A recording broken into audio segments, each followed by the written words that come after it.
Doctor Farhat आरा बेगम जो अररिया से जनसुराज की नेत्री है और दावेदार है। और अररिया का जो परिसीमन है, निश्चित तौर पे जो कुलहिया समाज होता है, अगर उस समाज से कोई नेता आते हैं या पार्टी कोई भी उनको टिकट देती है तो ये अररिया जीतना बहुत आसान हो जाता है। इनके नाम पे जो सहमति बनती है वो आम नेताओं की बनती है, पक्षों विपक्षों किसी को कोई फर्क नहीं पड़ता और सब लोग एक सुर में कहते हैं कि निश्चित तौर पे अगर जनसुराज किसी एक महिला को अगर टिकट देता है, पूरे जिला में अगर एक सीट मिलता है तो वो अररिया होना चाहिए और डॉक्टर फरहत आरा बेगम को ही मिलना चाहिए। यहाँ की जनता से भी हमारी एक अपील है कि आपके बीच विकल्प के तौर पे पढ़ी लिखी और आपके घर की एक महिला है, निश्चित तौर पे आपकी भी जिम्मेदारी बनती है कि अच्छे लोगों को मौका मिलना चाहिए। वरना जो स्थिति विगत कई सालों से आपके यहाँ चल रही है उसका समाधान नहीं हो पाएगा। समाधान करने के लिए जो सबसे बड़ी चीज होती है वो ये होता है कि आदमी पढ़ा लिखा हो, बुद्धिजीवी हो, सोचने समझने की सलाहियत हो। लेकिन ये बिहार का दुर्भाग्य कहेंगे कि ऐसे नेताओं को थोप दिया जाता है जो एजुकेटेड भी नहीं होते हैं। और सबसे गंभीर समस्या यहाँ ये उत्पन्न होती है कि जब सांसद और विधायक बनते हैं तो वो अपने परिवार का सोचते हैं, लेकिन इनके साथ एक प्लस पॉइंट है कि जिंदगी जीने के लिए परिवार के साथ, चूंकि इनको ही पेंशन मिलता है, जो रिटायरमेंट है इनका वो सरकारी जॉब से है, तो निश्चित तौर पे परिवार भी सेटल है और पारिवारिक लायबिलिटीज नहीं है। तो जनता को यह तय करना है कि आप ऐसे लोगों को विधायक न बनाए जो अपने परिवार का सोचते हो, ऐसे लोगों को विधायक बनाइए जो आपके परिवार के लिए सोचते हो। जो आखिरी पंक्ति के लोग हैं उनको मुख्यधारा में कैसे लाया जाए उस पर विचार करना है। लेकिन प्रशांत किशोर को भी यह तय करना होगा कि आपकी पार्टी में विगत कुछ दिनों में जो स्थिति हुई है, अगर वही स्थिति बनी रही तो जिस स्पीड में आप आगे आए थे, शायद लगता है कि आगे कोई स्पीड ब्रेकर होगा और आप रुक से जाएंगे। तो निश्चित तौर पे आपको ऐसे लोगों पे ही दाव लगाना होगा, ऐसे लोगों को ही कैंडिडेट बनाना होगा जो अपने व्यक्तिगत वोटों से भी आपको चुनाव जिता सके। और अगर आप किंग नहीं बनते हैं बिहार में तो इन जैसे लोगों की मदद की बदौलत आप किंग मेकर की भूमिका में आ सकते हैं। बिहार का सीमांचल कहे जाने वाला अररिया जिला और अररिया विधानसभा का ये नगर परिषद है और हमारे साथ डॉक्टर फरहत आरा बेगम है जो जनसुराज की नेत्री हैं और अररिया की दावेदार हैं। ये पूर्व में प्राचार्य रही हैं गर्ल्स हाई स्कूल की, +2 स्कूल की, और इनका जो पूरा परिवार है वो एजुकेशन से जुड़ा रहा है। जाहिर सी बात है कि जब लोग एजुकेटेड होंगे तो सारी जो समस्याएं हैं उनका समाधान हो जाएगा। लेकिन विगत के कुछ वर्षों में जो बिहार के नेताओं ने किया है, लोगों को एजुकेशन से दूर रखा, और उसकी सबसे बड़ा खामियाजा ये भुगतना पड़ रहा है कि लोग अनपढ़ होकर पलायन की तरफ जा रहे हैं।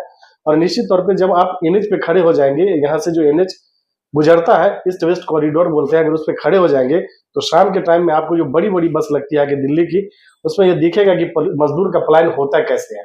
तो बिहार अगर किसी चीज में नंबर 1 बना है तो वो पलायन में बना है। और जाहिर सी बात है इसके जिम्मेदार कहीं ना कहीं हम भी हैं, और वो हर लोग हैं जो जिम्मेदारी से वोट नहीं कर पाए, जात धर्म के नाम पे बट गए।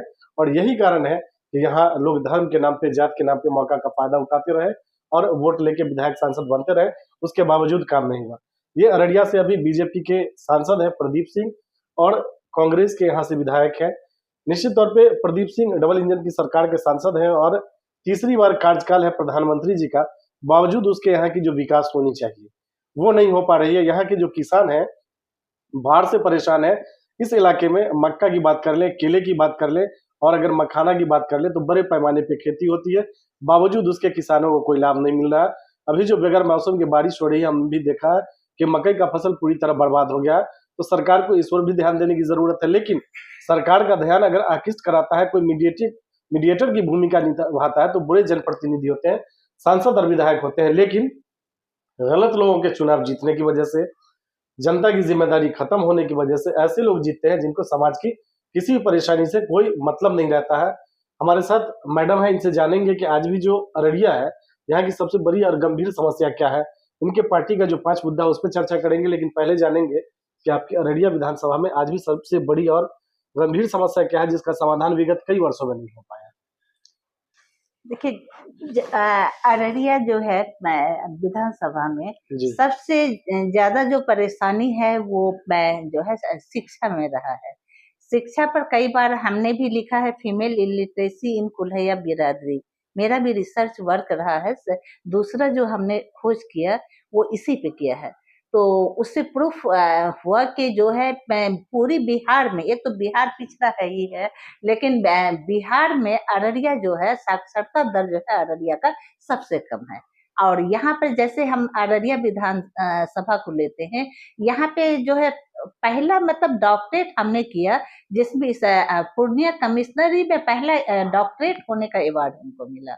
तो इसी चीज से, और जो है यहाँ फीमेल जो है लेडी डॉक्टर जो है वो हमारी बहन डॉक्टर हुस्नारा वहाज रही, और इसको 0% कहिए कि मतलब 100 में एक भी मतलब नहीं माना जाएगा इसको। और जो भी है मेरी ही फैमिली जो है कुल्हैया बिरादरी में सबसे हर एक चीज में, चाहे वो मेडिकल साइड हो या एजुकेशन हो या पॉलिटिक्स हो, मैं सारे जितना भी जो है स्पेस बनता है, ग्राउंड बनता है, सारी चीज में हमारी जो फैमिली है उसकी भागीदारी रही। तो एजुकेशन का जहां तक सवाल है कि यहाँ पर एजुकेशन जो है बिल्कुल नगन है, और यहाँ के जो पॉलिटिशियन रहे वो जो भी रहे हो, उनका नाम मैं नहीं गिनवाना चाहूंगी, सबका अंदर से यही मकसद रहा कि जो है एजुकेशन में सब लोगों को जितना जो है अनपढ़ गवार बना के रखा जाएगा, उतना दिन हम शासन कर पाएंगे। तो ये जो गंदी राजनीति है वो चलता रहा, जिसके कारण अररिया जो है एजुकेशन के क्षेत्र में बहुत पीछे है।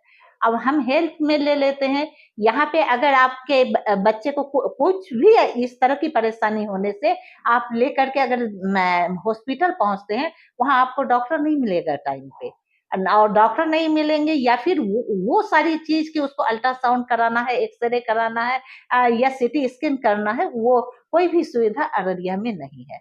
तो हेल्थ भी का भी जो हालत है बिल्कुल नगन है। हमने जो है अभी कई शिविर हमने लगाया हेल्थ में, है ना, फ्री मेडिकल कैंप, जिसमें कि मेरे बच्चे, क्योंकि मेरे बच्चे जो है मेरे घर में ही मेरी बेटी, मेरा दामाद, मेरी बहू सब डॉक्टर हैं, तो हमारे बच्चे ही उसमें हेल्प किए। और जहां तक मतलब कोई बच्चा हेल्प किया डॉक्टर बन के, तो कोई बच्चा पैसा से दवा के सूरत में हेल्प करके हम लोग फ्री मेडिकल कैंप लगाते रहे।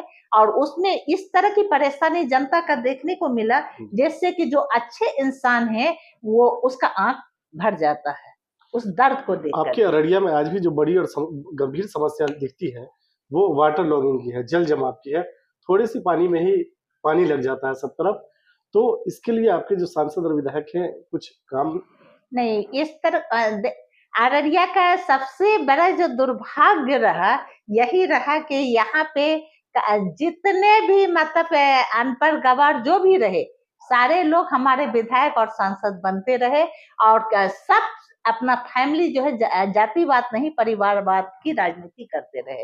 वो जनता के लिए सोचा ही नहीं, अररिया के विकास के लिए सोचा ही नहीं।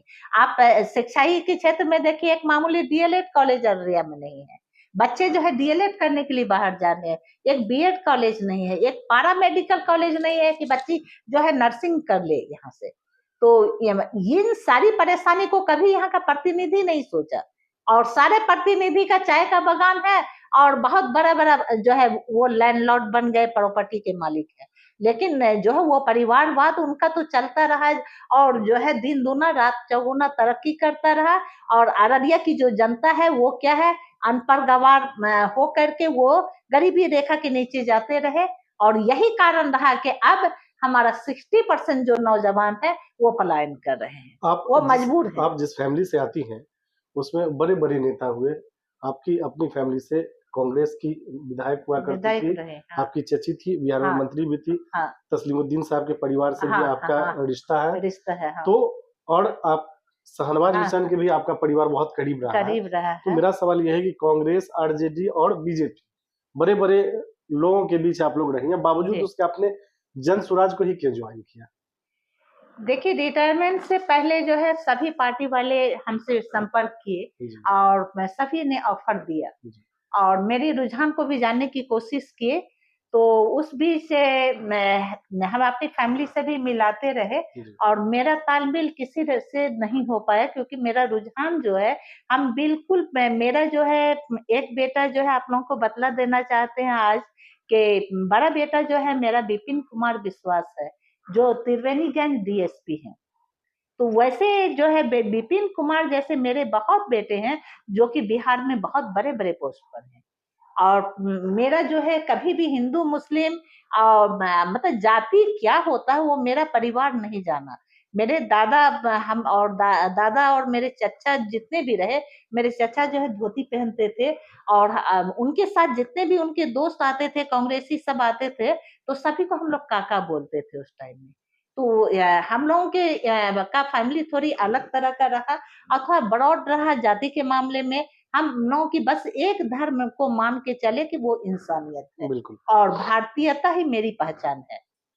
आप जनसुराज से दावेदार हैं, आपने आवेदन भी किया है और आपके नाम पे जो आपकी ही पार्टी और विपक्ष भी आपका एकजुट है, ये मानता है कि पढ़ी-लिखी हैं और बुद्धिजीवी वर्ग से आती हैं, तो निश्चित तौर पे मौका मिलना चाहिए। हम लोगों की सहयोग और शुभकामनाएँ आपके साथ है। पार्टी आपको सिम्बल देती है और जी। जनता मौका देके आपको विधायक बनाती है, चुनाव जिताती है, तो आपकी पहली प्राथमिकता क्या होगी अररिया के सबसे लिए? पहले तो हम एजुकेशन पे जोर देंगे क्योंकि एजुकेशन से जुड़े रहे हमको राजकीय राष्ट्रीय सम्मान मिला है हुँ, और मेरा पहला पहल होगा कि हम यहाँ बीएड डीएलएड बीएड कॉलेज खोलेंगे हुँ, जिसके लिए हम जमीन लेकर के पहले रखे हुए हैं। जी, मुरबल्ला में मेरा 5 बीघा का प्लॉट लिए हैं बीएड जी। कॉलेज के लिए और भी पारा मेडिकल और बाद में हम फिर मेडिकल से उसको जोड़ेंगे। तो पहली ये जो आपकी हम प्रायोरिटी होगी वो एजुकेशन होगी। एजुकेशन होगा और दूसरा फिर हम हेल्थ में सुधार करने की कोशिश करेंगे। जी, जैसे यहाँ का पानी में आयरन है और जी, बहुत सारी परेशानी है अररिया जी। वासियों के साथ, तो उन सारी चीज़ पर हम जहाँ-जहाँ भी होगा संपर्क स्थापित करके और इसको दूर करने की कोशिश करेंगे और अररिया का जो विकास है वो मेरा जो है ज़िंदगी का आखिरी मकसद होगा। जी, अब जो बाकी ज़िंदगी है वो अररिया के वालों के लिए है जी। और उनके विकास के लिए। आप अररिया की जनता से क्या अपील करेंगी? अररिया की जनता से इस बार तो हम जो है पूरे दिल से उनसे जो है एक रिक्वेस्ट करते हैं, गुजारिश करते हैं कि वो ऐसे इंसान की जो है इस बार चुनाव करें जो उसकी बात को विधानसभा में उठा सके और उसके विकास के बारे में आवाज उठा सके और सरकार से अपने अररिया के विकास का और अररिया वालों को उसका हक हकूक को दिलवा सके। चलिए डॉक्टर फरहत आरा बेगम साहब हमसे बात करने के लिए बहुत-बहुत धन्यवाद।